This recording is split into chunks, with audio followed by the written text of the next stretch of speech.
जी अस्सलाम वालेकुम। Lecture number 50 है बच्चों। जी ऑनलाइन वालों ये तो इस तरह हाथ हिला रहे हैं जी। किताब क्या करें? अच्छा जी, चलो बच्चों वापस आओ जरा। कहाँ तक क्वेश्चंस कर लिए थे? 11 तक। 13 पे आए।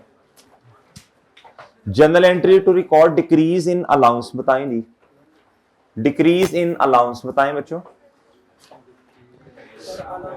जी।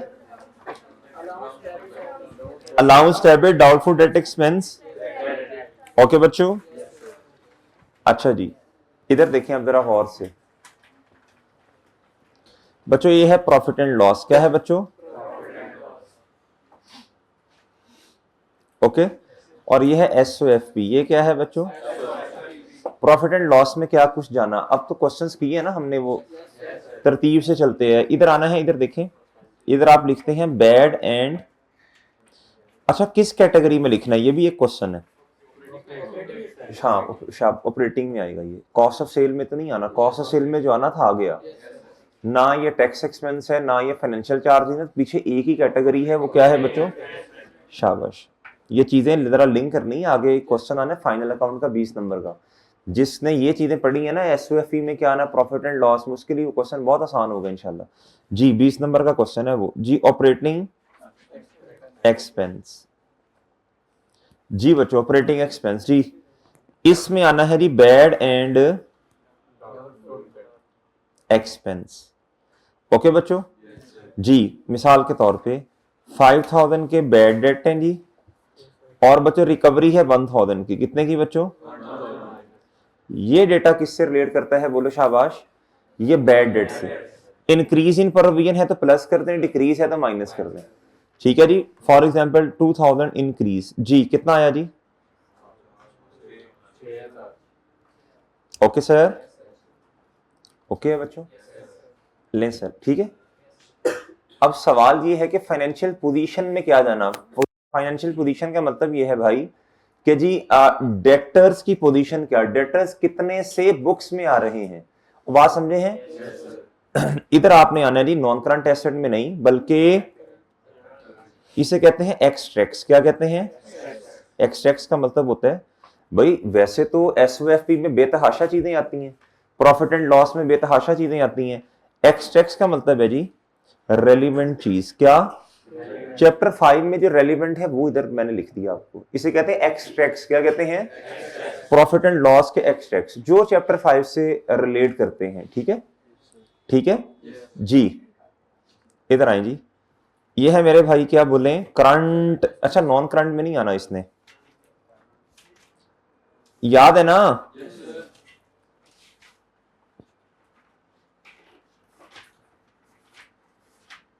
करंट एसेट्स में बहुत सारी चीजें आती हैं, लेकिन हमने क्या लिखना है बच्चों? सिर्फ।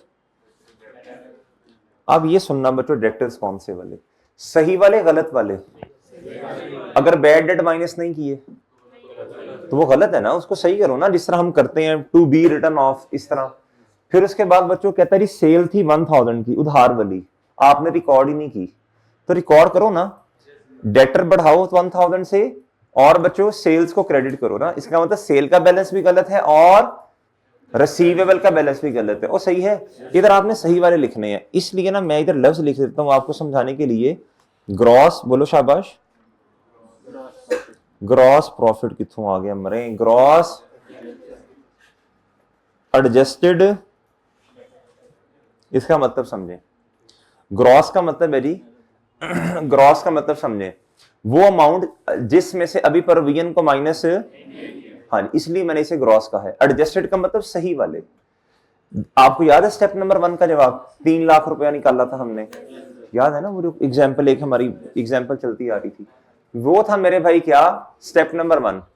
वो ग्रॉस डेटर मानता हूं, लेकिन वो एडजस्टेड नहीं थे, गलत थे। हमने उसमें से 15,000 माइनस किया था। क्या किया था? आपको समझाने के लिए कह रहा हूं।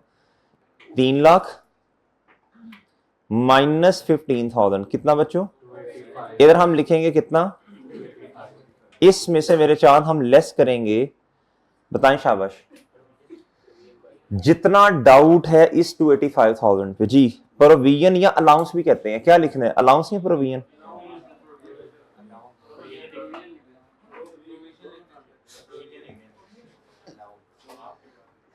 जी ठीक है, बस हो गया, हो गया बच्चों जी। घर में आपसे कभी मशवरा मांगा किसी ने आज तक? जब वो आपस में बैठ के बात कर रहे होते हैं, आप कहते हैं जाओ मेरा बेटा थोड़ी देर के लिए जाओ, मेहमान है उनको बच्चों को खिलाओ, जाओ शाबाश, जाओ मेरा बेटा जाओ शाबाश, है ना? वो आपको असल में इग्नोर करते हैं, क्या करते हैं? इसलिए प्यार, जाओ मेरा बेटा जाओ शाबाश, जाओ जाओ शाबाश, जाओ जाओ बच्चों को खिलाओ, बच्चों को खिलाओ, जाओ देखो बेटा बाहर वो देखो गिर गया, जाओ उसको उठाओ। वो असल में चाह रहे होते हैं कि जाओ इधर से दफा हो जाओ, बाहर जाओ, इधर ना बोलो, बड़ों की बातों में ना बोलो जी। अलाउंस कर लेते हैं, क्या करते हैं? प्रोविजन भी लिख सकते हैं, फॉर डाउटफुल डेट। ओके बच्चों जी, अलाउंस फॉर डाउटफुल डेट। बच्चों अपनी मर्जी का बता दो जितना आपने रखना है, जो मर्जी कर लो जी। कितना? नहीं 100 ना यार, उधर ही सोच खड़ी है तेरी अभी जी, थोड़ी सी अमाउंट तो बढ़ा ले, कोई 5,000 2,000 4 10 15 जो भी करना है, 10 कर लेते हैं सीधा सीधा। ये ना कहना सर उस क्वेश्चन में इतना था, मैं अजम्पशन ले रहा हूं बच्चों, आपका जो दिल करता है, उस क्वेश्चन वाला बताना है तो वो भी बता सकते हो जी। ठीक है, बताओ अब आए हैं आपके पास नेट डेटर्स। क्या इसका मतलब समझे? नेट डेटर्स का क्या?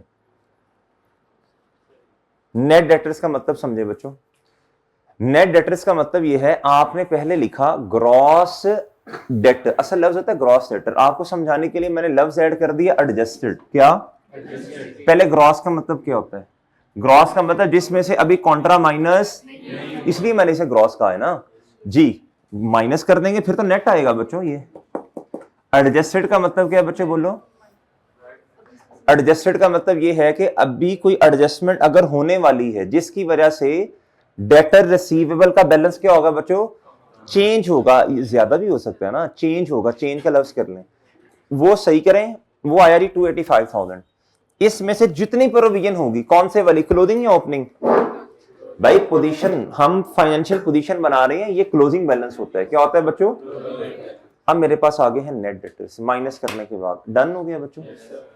ओके सर, ओके है भाई, ठीक है। अच्छा एक बात छोटी सी और सुन लें, इधर तक हो गया बच्चों? ये आपने नोट करना है जी, करो करो, 1 मिनट में करो नोट, कर लें शाबाश, नोट कर लें।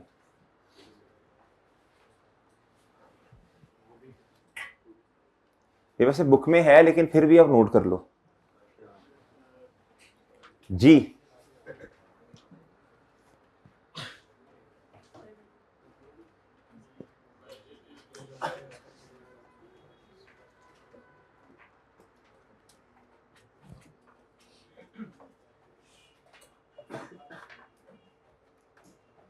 जी नोट कर लिया बच्चों? कर लो बच्चों, नोट कर लो। वैसे ही हम क्लास जो है वो 35-40 मिनट की पढ़ाते हैं बस, उसमें से 10-12 मिनट नोटिंग के चले गए, 5-7 मिनट क्वेश्चंस के चले गए, पीछे 10-12 मिनट ही होते हैं। अच्छा जी, ज्यादा पढ़ाना, मैं कहता हूँ यार क्या इनको ज्यादा पढ़ाना, थोड़ा थोड़ा सही है, हजम कर लेंगे, ठीक है जी। ओके बच्चों, ठीक है सर जी। लो मेरे भाई, इधर तक ठीक है बच्चों बात? अब सुनिएगा जरा गौर से मेरे मासूम दोस्तों, अब जरा फोकस चाहिए बच्चों, फोकस चाहिए, फोकस चाहिए। अब पेपर में क्वेश्चन आते हैं, पेपर में वो क्वेश्चन पूछता है, कहता है इंक्रीज इन प्रोविजन या डिक्रीज इन प्रोविजन की वजह से बताएं डेटर के अकाउंट पर इस पे डायरेक्टली कोई फर्क पड़ेगा? डायरेक्टली एंट्री सोचो ना, provision credit doubtful debt expense debit increase, debtor का अकाउंट तो कहीं भी नहीं आया भाई, डेटर का अकाउंट तो डिक्रीज की वजह से बता दें। अच्छा इनडायरेक्टली पड़ रहा है फर्क, मानता हूं मैं डायरेक्ट बात पूछ रहा हूं भाई जी। इनडायरेक्टली तो फर्क आएगा ना, इनडायरेक्टली तो आएगा फर्क, इसका अपना अकाउंट बनेगा भाई, डेटर का, प्रोविजन का अपना अकाउंट बनेगा। बैड एंड डाउटफुल डेट का अपना अकाउंट बन रहा है, मैं बना दूंगा इंशाल्लाह किसी दिन, सही है ना, अभी तरफ हजम करवा रहा हूं बातें जी।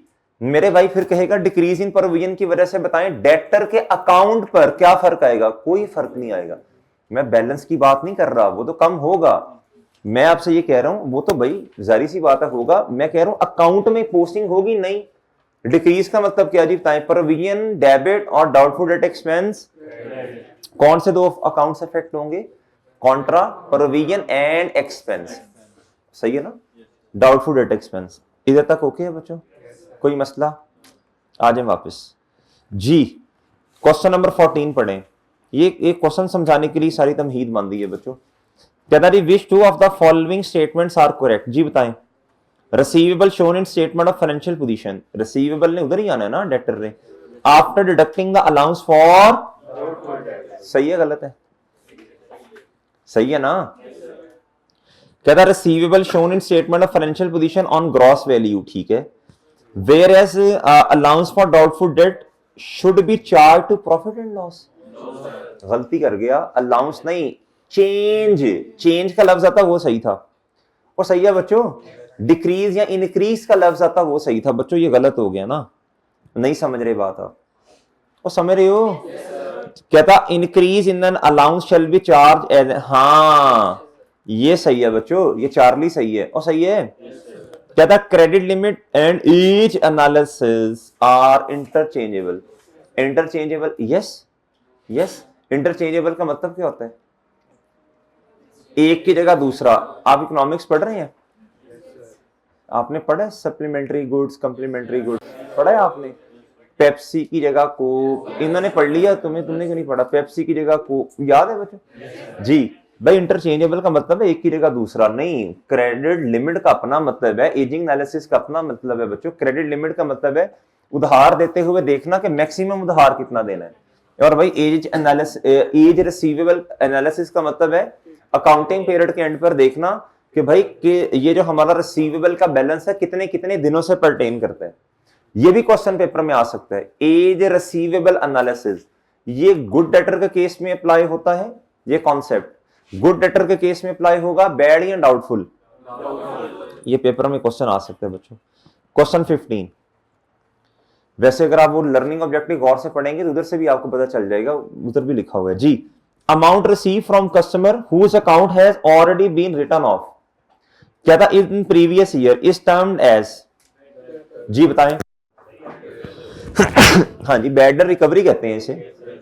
The customer who has not paid invoice since 4 महीने गुजर गए due to dispute in invoice, कहता जी वो झगड़ा हो गया, मैं नहीं देता पैसा, इज टर्म्ड एज, बताएं जी।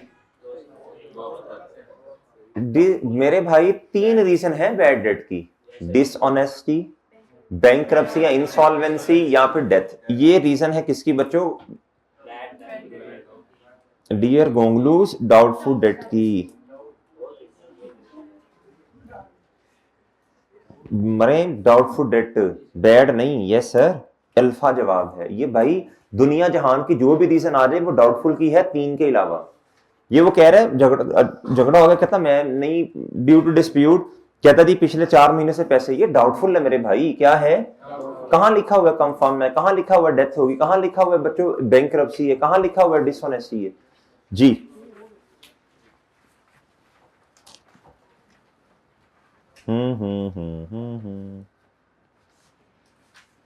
क्वेश्चन 20 में जी, which are the following best describe the purpose of aging analysis, जी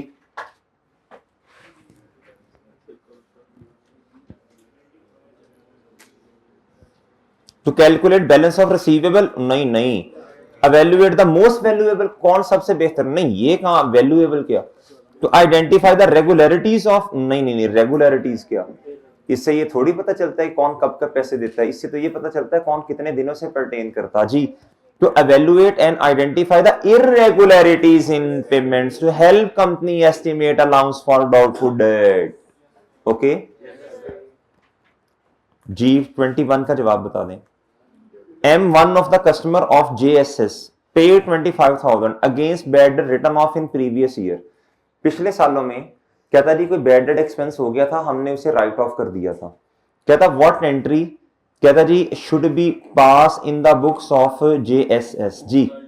कहता उस कस्टमर ने अब हमें पैसे दे दिए हैं, तो ये बैड रिकवरी बनी ना, जिसको पिछले काउंटिंग, जिसको पहले हमने राइट ऑफ किया अब उससे पैसे मिले, बैड रिकवरी है जी। कैश या बैंक, पैसे आए ना, कैश या बैंक डेबिट और बैड एड एक्सपेंस या अदर इनकम क्रेडिट जी।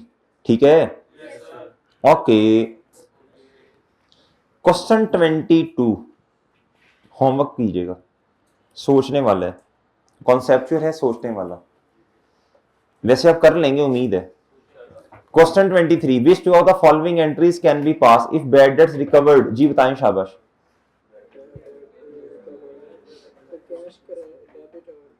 अच्छा, कैश डेबिट या bank debit, bad debt recovered का मतलब अदर इनकम, इसका मतलब है जी अदर इनकम, इसका मतलब क्या है, और बैड डेट एक्सपेंस भी सही है। ठीक है जी मोहतरम। अच्छा एक बात सुने, अगर पेपर में क्वेश्चन आ जाए कि जी कस्टमर जिसको हमने बैड डेट कर दिया वो आपसे ये कह रहा है कि मैं पैसे दे दूंगा 2 महीनों के बाद, फिर क्या करेंगे एंट्री? नहीं नहीं नहीं नहीं, जिसको बैड डेट कर दिया पिछले काउंटिंग पीरियड में आपने, फिर कोई एंट्री नहीं होगी ना, जब पैसे देगा फिर एंट्री करेंगे, कैश डेबिट और बैड डेट एक्सपेंस, सही है ना। रिकवरी की एंट्री पैसे मिलने पे होती है, रिकवरी का मतलब ही क्या है, रिकवरी पैसे आगे। कहता what was the impact of error, profit पर, नीचे क्या आ रहा है बच्चों बोलो, प्रॉफिट पर इंपैक्ट पूछा है, किस पर बच्चों? कहता था accountant has made entry for increase in an allowance, increase in an allowance की एंट्री क्या होती है जरा बताएं? क्या? डाउटफुल डेट एक्सपेंस डेबिट, और बच्चों प्रोविजन या अलाउंस फॉर डाउटफुल डेट, इससे क्या होगा, एक्सपेंस बढ़ा तो प्रॉफिट क्या होगा, कम होगा ना, और बच्चों एसेट भी कम होगा, तो ठीक है। कहता उसने क्या किया, उसने किया debit allowance for doubtful date and credit expense को कर दिया, बेवकूफ है, क्या है, उसने उल्टी एंट्री कर दी। उसने क्या किया बच्चों, उसने एंट्री उल्टा दी। अब जरा देखना उसने क्या किया, उसने प्रोविजन फॉर डाउटफुल डेट को अमाउंट किया 12,000, और बच्चों एक्सपेंस को क्या कर दिया, वो भी बैड डेट एक्सपेंस किया ना, जो भी है बहरहाल, ओके। अब उसने क्या किया, उसने ये काम किया, ये तो किया ही नहीं है। अब बताओ, और ये नहीं होना चाहिए था, उसने उल्टा काम कर दिया, अब क्या करें? इस वजह से प्रॉफिट पर इंपैक्ट पूछा उसने। बच्चों इधर देखो, आपने अपने एक्सपेंस को कम कर दिया, जब आपने आपका एक्सपेंस है, सुनो सुनो सुनो सुनो, एक्सपेंस है अंडर स्टेटेड, क्या? ये वैसे एंट्री ना करते जुबानी भी सोच सकते थे आप, जरूरी नहीं है, मैं तो समझाने के लिए की है। अंडर स्टेटेड, जब आपका एक्सपेंस अंडर स्टेटेड तो प्रॉफिट क्या होगा?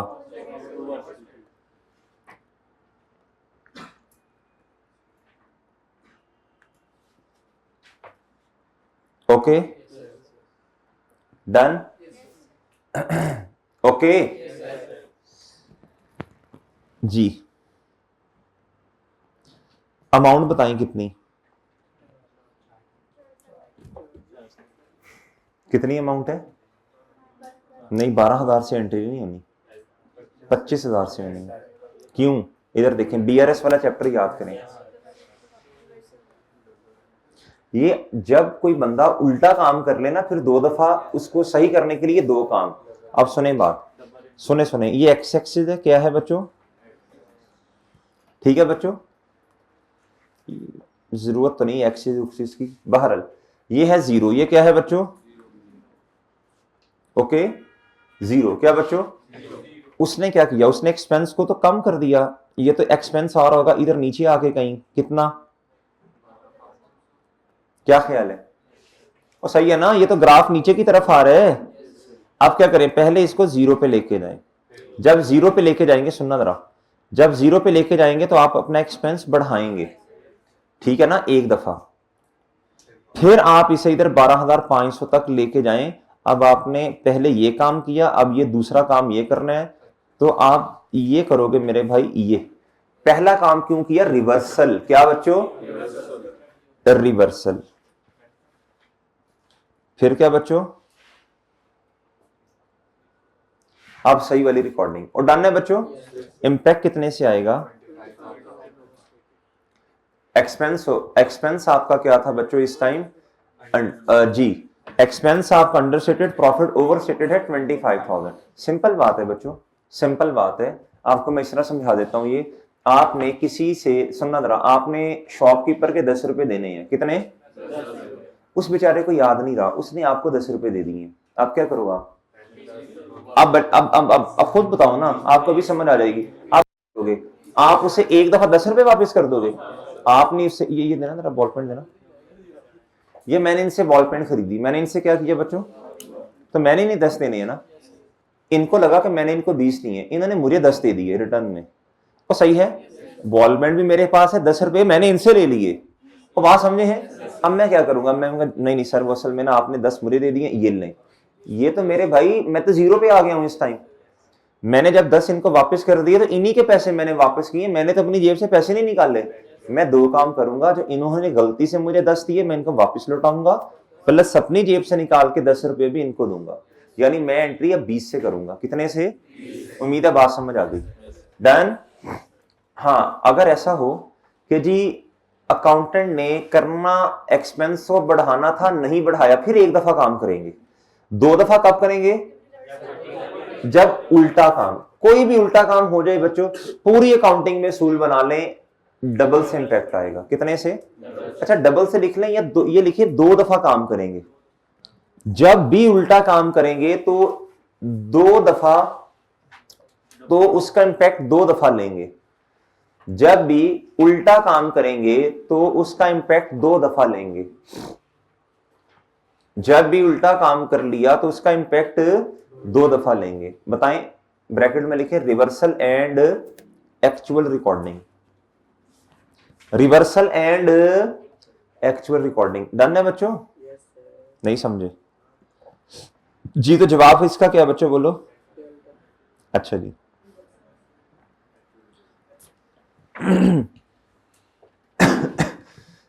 जी मोहतरम, क्वेश्चन नंबर 26 का जवाब बताइए। Opening and closing allowance of company. सुनना बच्चों, ओपनिंग अलाउंस कितना? गौर से, ये ओपनिंग बीडी लिख लो इसको निशानी लगाने के लिए। और बच्चों क्लोजिंग कितना? ओके सर जी, और ठीक है। यानी जरा देखना इधर, ओपनिंग कितना, इधर देखना, 15,200 ओपनिंग, और क्लोजिंग बताना बच्चों कितना, कितने का एक्सपेंस आना था? ये एक्सपेंस था ना आपका? ओके है। इंक्रीज इन प्रोविजन या डिक्रीज? इंक्रीज, ये करना था, इंक्रीज इन प्रोविजन। अब एक्सपेंस बढ़ेगा तो प्रॉफिट ने कम होना था ना। अच्छा, इन्होंने क्या किया, सुनना, उल्टा कर दिया। कहता जी the accountant treated opening allowance as closing and vice versa. यानी किया क्या, गलती से रॉन्ग किया। ये रॉन्ग है और ये क्या है? अच्छा, अभी मैंने आपको एक बात समझाई है, उम्मीद आप इंशाल्लाह जवाब सही बताएंगे। गलत उल्टा कर दिया ना तो 2 दफा। अब सुनना, मैं वैसे माशाल्लाह बच्चे जो है ना डिफरेंस लेके जुबानी भी बता देते हैं, लेकिन अब मैं आपको जरा पूरा समझा रहा हूं ना। शुरू में उसने ओपनिंग को रखा कितना और क्लोजिंग को उसने क्या किया?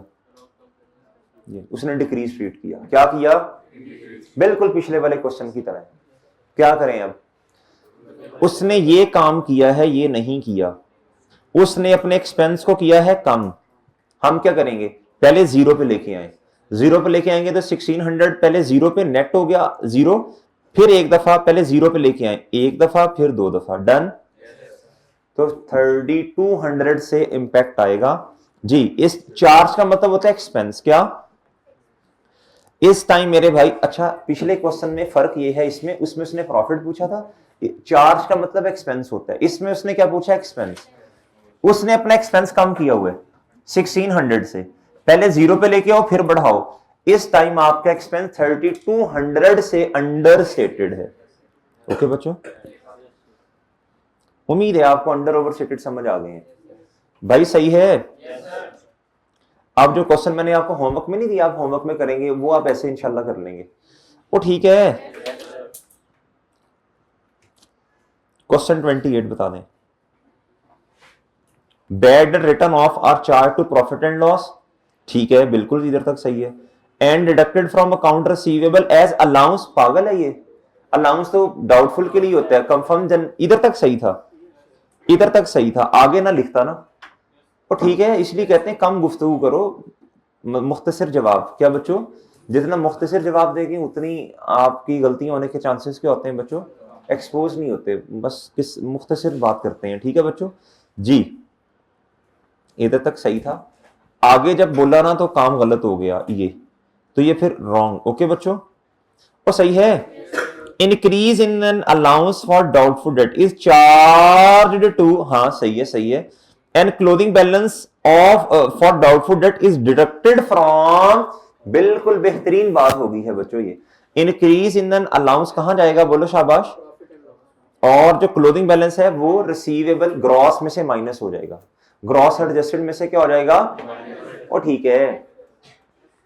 Bad written off are subtracted का मतलब कम होना, फ्रॉम इंक्रीज नहीं यार ये पागल हो गए, बैड रिटर्न ऑफ अलाउंस में कहां आ गई, तो मिक्स हो गए दोनों कॉन्सेप्ट, डाउटफुल अलग है बैड अलग है, और ठीक है, बैड आ गई, bad written off and decrease in an allowance are added, क्या नहीं यार, बैड डेट तो ऐड होते हैं, डिक्रीज तो माइनस होता है बच्चों, एक्सपेंस को बढ़ाता नहीं कम करता है, और सही है, सही है, ये एक दफा पढ़ लो, मुझे डाउट हो रहा है, bad written off are subtracted from increase in allowance and net amount, नहीं नहीं नहीं ये तो इंक्रीज, ये अलाउंस, ये तो डाउटफुल डेट के लिए होता है, ठीक है बच्चों, तो सिर्फ सही क्या है, अल्फा, क्या, हाँ बीटा, सॉरी बीटा, 30 का जवाब बता दो।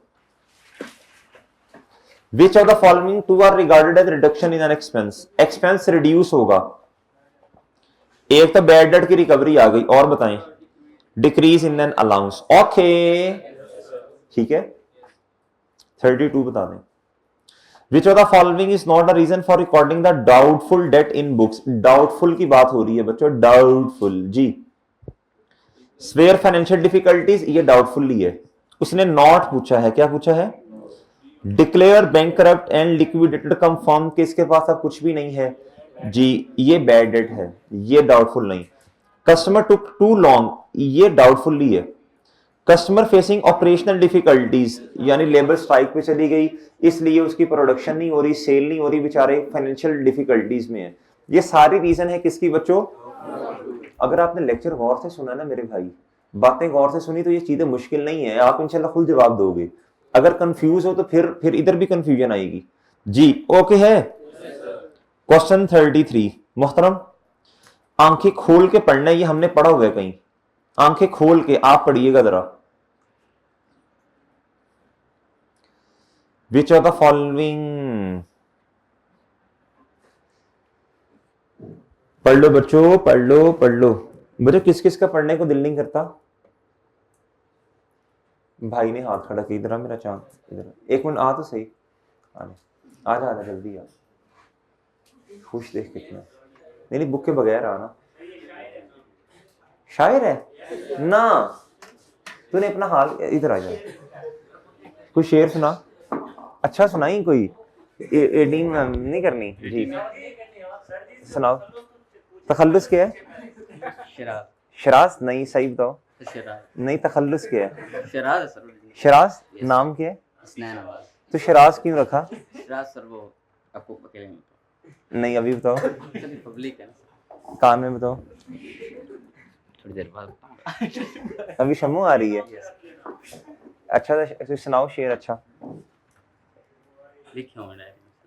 नहीं जुबानी सुनाओ, मुझे इतने ज्यादा आते हैं, तो तुम तो शायर है, तुम्हें तो आते ही होंगे,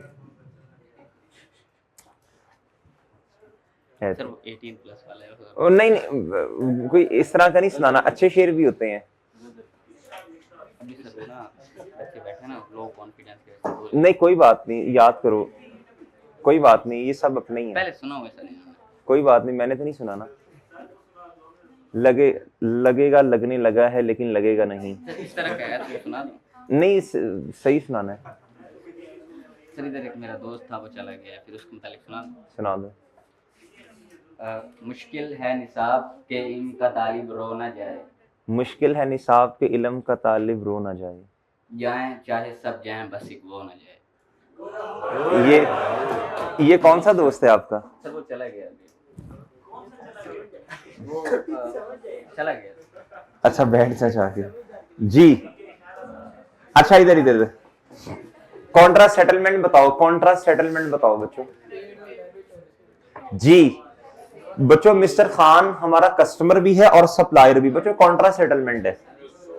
the amount due from mister Khan, mister Khan से 25,800 लेने हैं और उसको देने, बस छोड़ो इन बातों को, बताओ लोअर अमाउंट क्या है? 25,800 जी, इससे एंट्री होनी है। और मेरे भाई रिसीवेबल क्रेडिट और पेएबल डेबिट। जी जवाब बता दें। जी ठीक हो गया। वो तो तुमने बताया नहीं कि पढ़ने को दिल क्यों नहीं करता।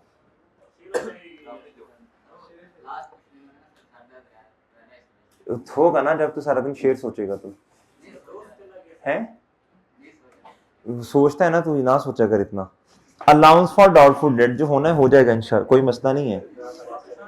जी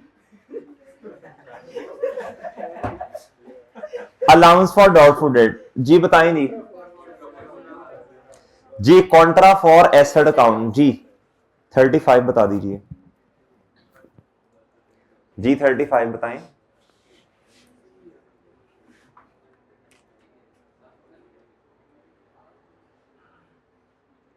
जी 35 इस इन बातों पे सोचा करना शराज, शराज भाई इन बातों पे सोचा करो ठीक है जी। डायरी डूरी लिखना अच्छी चीज है, मैं भी लिखता हूं, लेकिन ज्यादा ना सोचा करो, फिर सर में दर्द ही रहता है सारा दिन।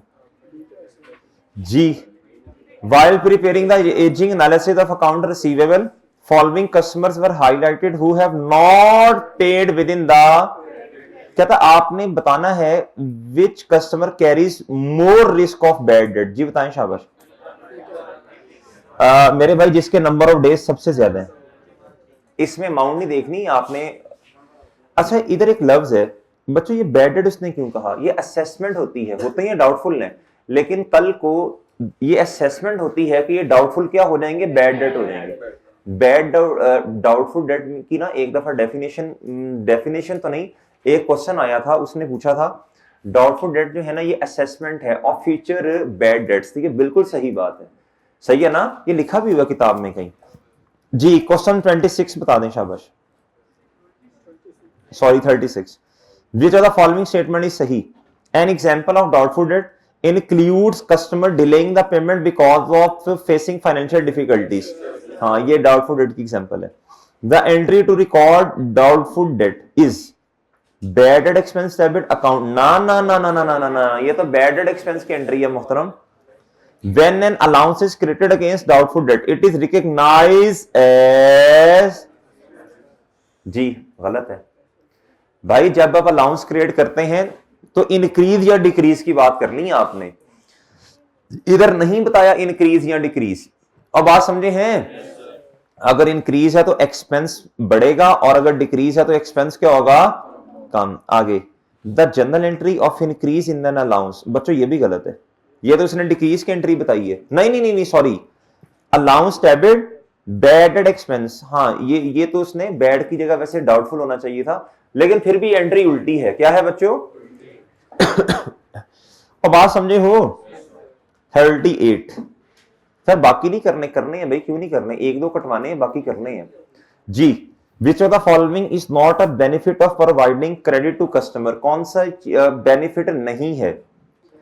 मे रिजल्ट इन इनहेंसिंग सेल, जब आप उधार पे चीजें बेचते हैं तो जाहिर सी बात आपकी सेल बढ़ती है, सेल क्रेडिट और रिसीवेबल डेबिट। जी इनहेंसिंग कस्टमर लॉयल्टी, हाँ ये भी बढ़ती है। क्यों? अगर किसी कस्टमर के पास पैसे नहीं है, आप उसे कहते हैं यार कोई बात नहीं बाद में दे जाना, वो कस्टमर लॉयल, वो कस्टमर कहता है मैंने इनसे चीजें खरीदनी है। अट्रैक्ट न्यू कस्टमर, हाँ ये अट्रैक्ट होते हैं new customers. Improve cash flow, नहीं इससे इंप्रूव नहीं होता कैश फ्लो बच्चों, ये तो कैश फ्लो का बेड़ा गर्क होता है जी। ना उधार पे चीजें होंगी बच्चों, ना उधार पे चीजें देंगे, ना ही डेटर होगा। और ठीक है ना भाई, डेटर नहीं होगा ना अगर उधार पे चीजें नहीं होंगी। और बात समझे कि नहीं समझे? ना डोला ओसी ना रोला ओसी। when there is no डोला there is no रोला, whenever there is a डोला there is always a रोला। please keep this in your छोटे से माइंड जी। ओके बच्चों, चलें ठीक है बच्चों, आज के लेक्चर खत्म, इजाजत दीजिए, अल्लाह हाफिज।